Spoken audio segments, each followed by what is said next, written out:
Estamos aqui hoje no Expedito Café com Coisas para conversar com o advogado e professor Florian Strasburger sobre direitos e deveres de quem aluga um imóvel. Professor Florian, obrigado por mais uma vez participar do programa. Imagina, é um prazer meu sempre estar aqui com você, né, batendo um papo a respeito do direito, que é sempre saudável para as pessoas conhecerem um pouco mais a respeito dos seus direitos e das suas obrigações. Hoje a pauta é sobre os inquilinos, os famosos inquilinos. E eu gostaria que o senhor passasse para todos nós quais são os deveres e obrigações do inquilino. Vamos começar com o que é que eu posso mudar dentro de um imóvel quando eu alugo. Veja, na verdade, a questão da locação é um assunto assim que se resolve muito contratualmente. A lei estabelece direitos e deveres básicos como requisitos do próprio negócio jurídico, que se estabelece entre as partes. Por exemplo, quando uma pessoa resolve alugar um imóvel, ou seja, se tornar locatário, morar de aluguel, ela tem o dever principal de pagar, né? E isso a lei estabelece, que é um dever do locatário pagar o aluguel. Assim como é um dever do locador, do proprietário, por exemplo, ceder o imóvel para que a pessoa possa efetivamente se utilizar dele. Ao final do contrato, a lei estabelece que o locatário deverá restituir esse imóvel ao proprietário, ao locador.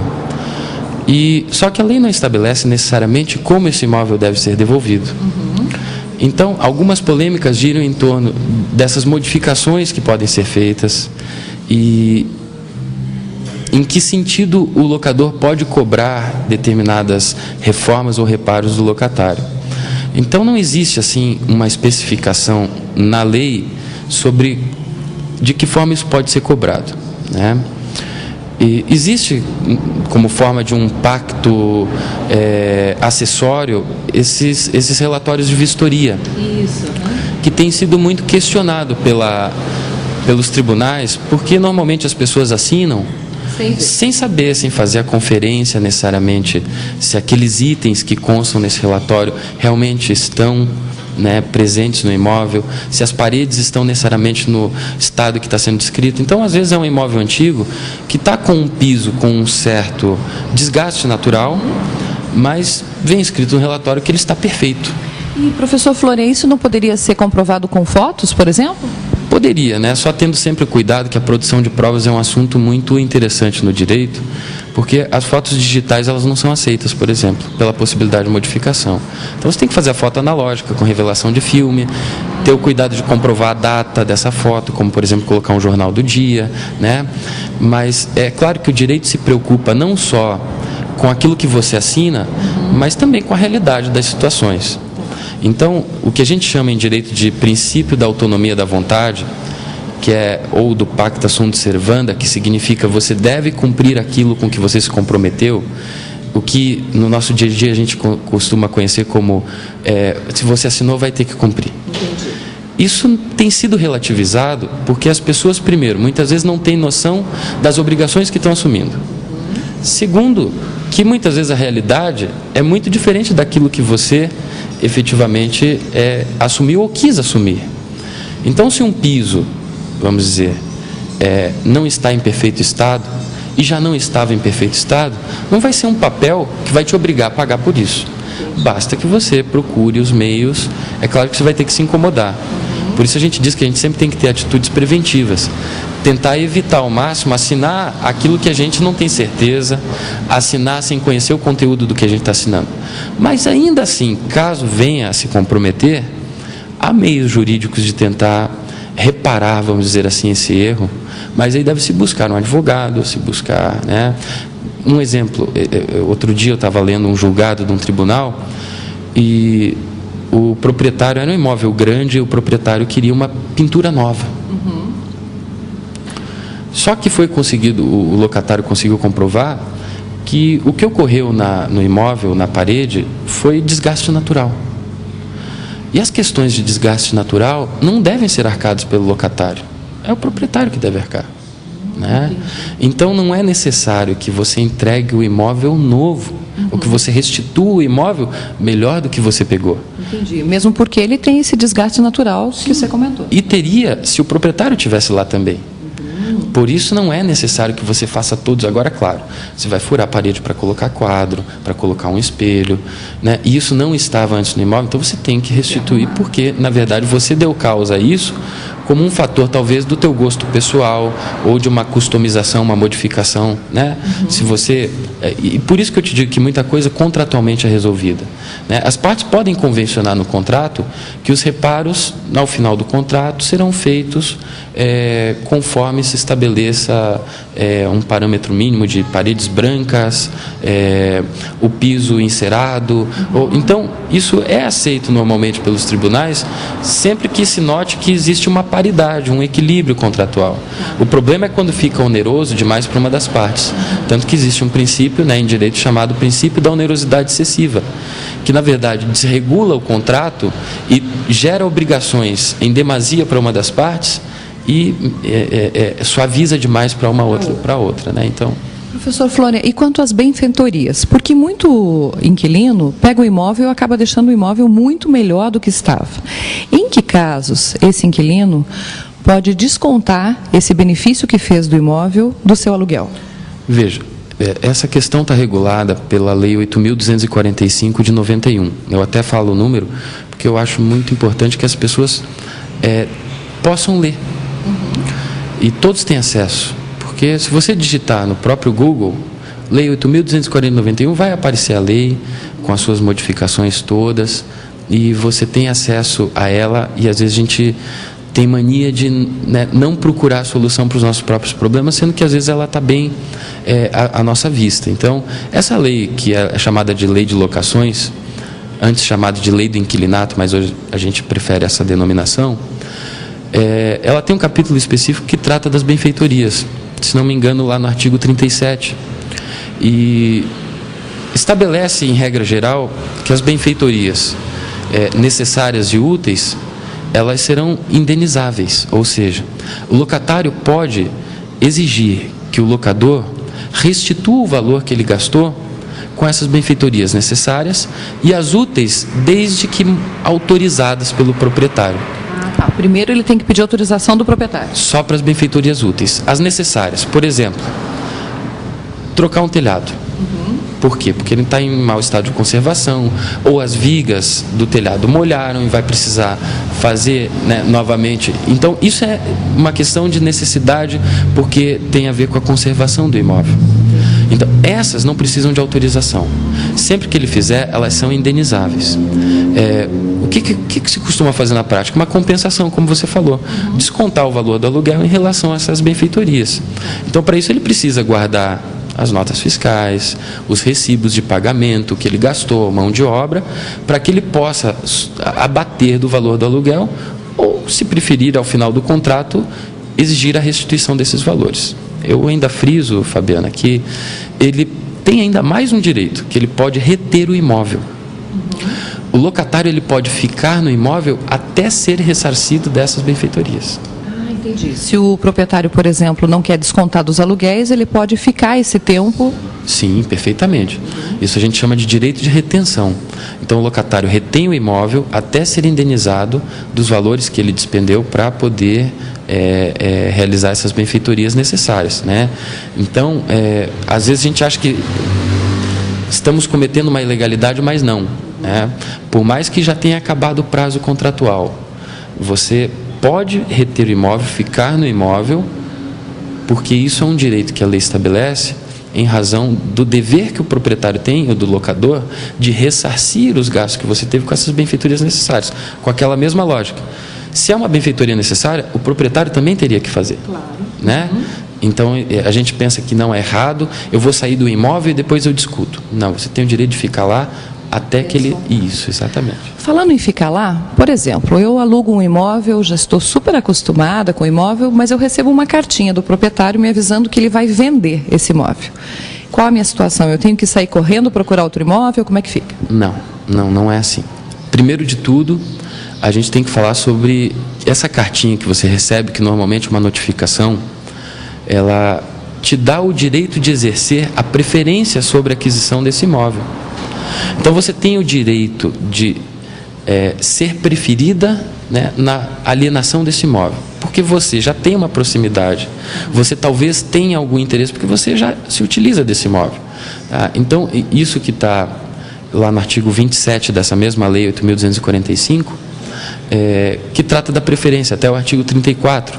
Então, o locatário, ele pode exercer o direito de preferência na compra desse imóvel, mas é importante que a gente saiba que é um dever do locador, do proprietário, avisar o locatário que está vendendo o imóvel, avisar o locatário que quais são as condições, porque as mesmas condições oferecidas para terceiro devem ser oferecidas para o locatário.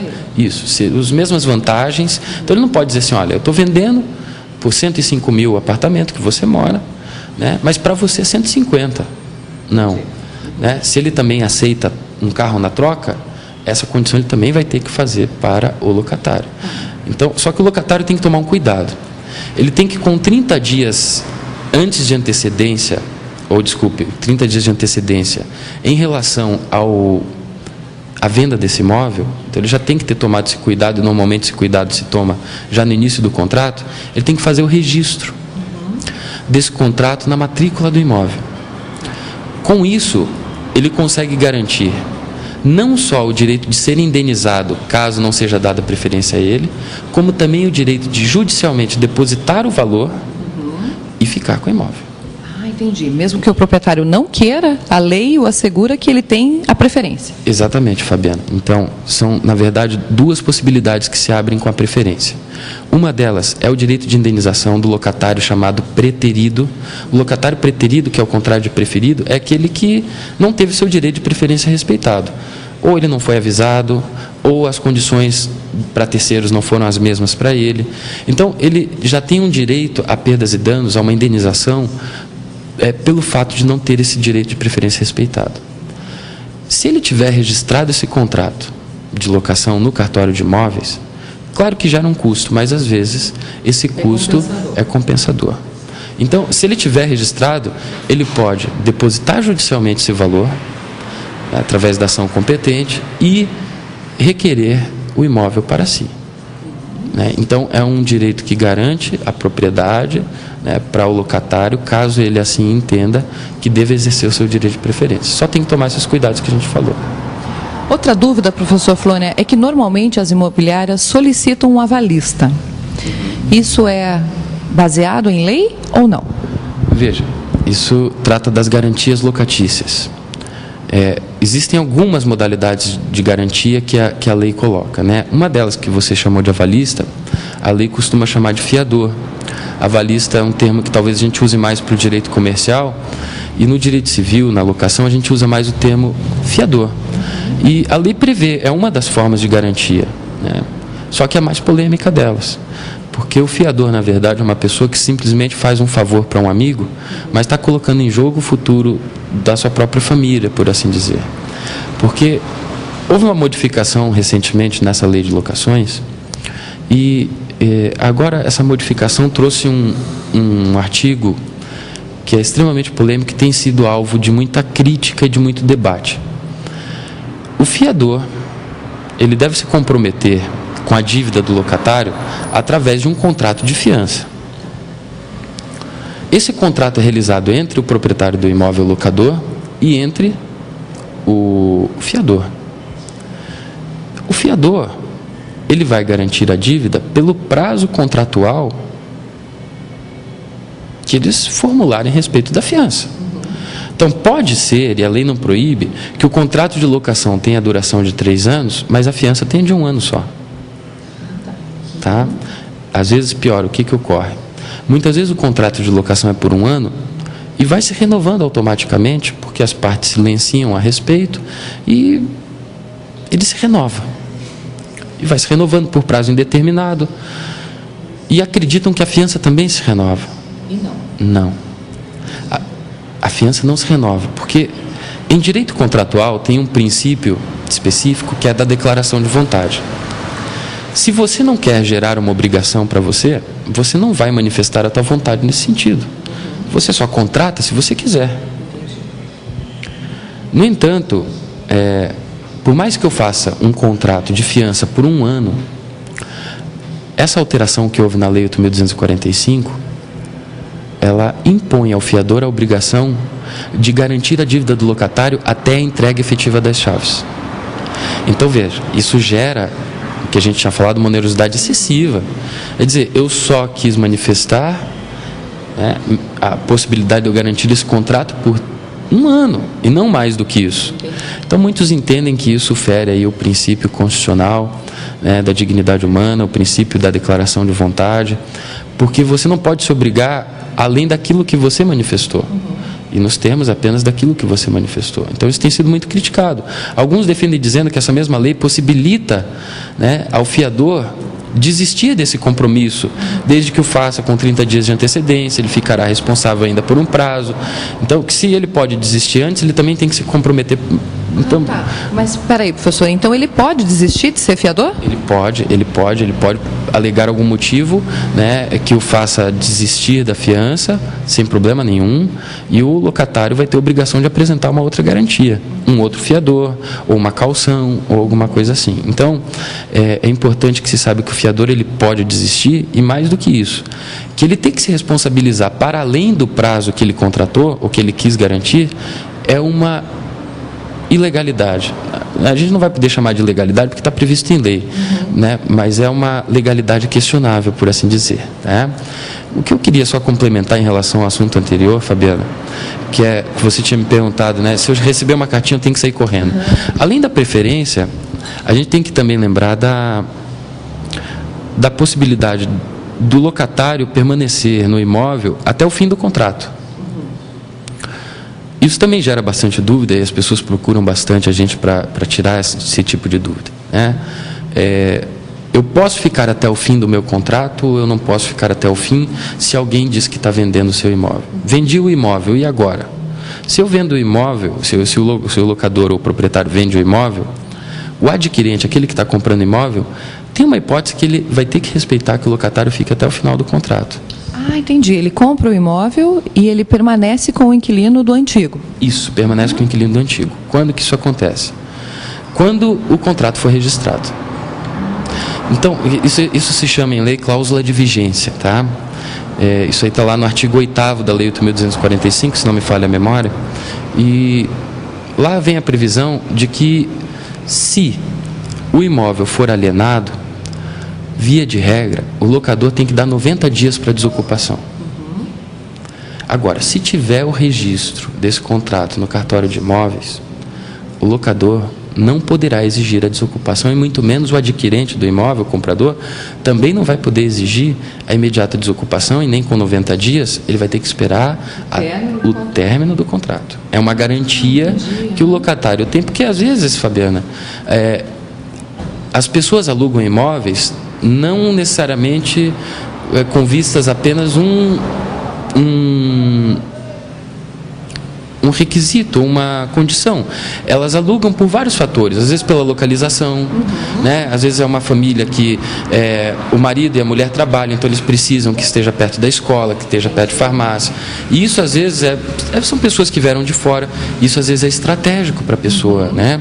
Eu sei de casos que as pessoas tiveram que efetivamente voltar para suas cidades porque não conseguiram mais achar um imóvel que lhes servisse de tal forma, né? De acordo. Então, são questões a serem observadas, né? E que as pessoas, buscando advogados, elas vão com certeza ter uma solução sempre melhor do que tentar adivinhar, né? Então, professor Florian, assim, para a gente finalizar, esse negócio de contrato pessoal não dá certo.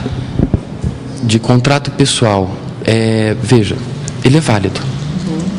Só que sempre que você registrar esse contrato, como se trata de um imóvel, esse registro tem que ser no cartório de imóveis, porque ele vai passar a constar na matrícula do imóvel, ele passa a gerar muito mais direitos, ele passa a ser mais transparente às vistas do próprio público.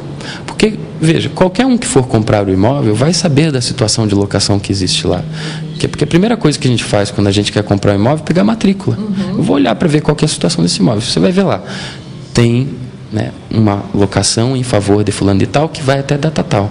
Opa, Entendi. Então agora eu não vou poder alegar que eu não quero respeitar o direito desse sujeito. Ou mesmo não pode dizer que não sabia disso. Não pode dizer, não pode alegar. Exatamente. Professor Florian, quero lhe agradecer pelo seu esclarecimento, pelas suas palavras. Imagina, eu que agradeço e apesar de ter sido bastante breve, eu espero que as pessoas possam tomar esses conselhos e conhecer um pouco mais a respeito dos seus direitos. Olha, é a Faculdade União, trazendo além de cursos excelentes, dicas preciosas para você que mora aí de aluguel.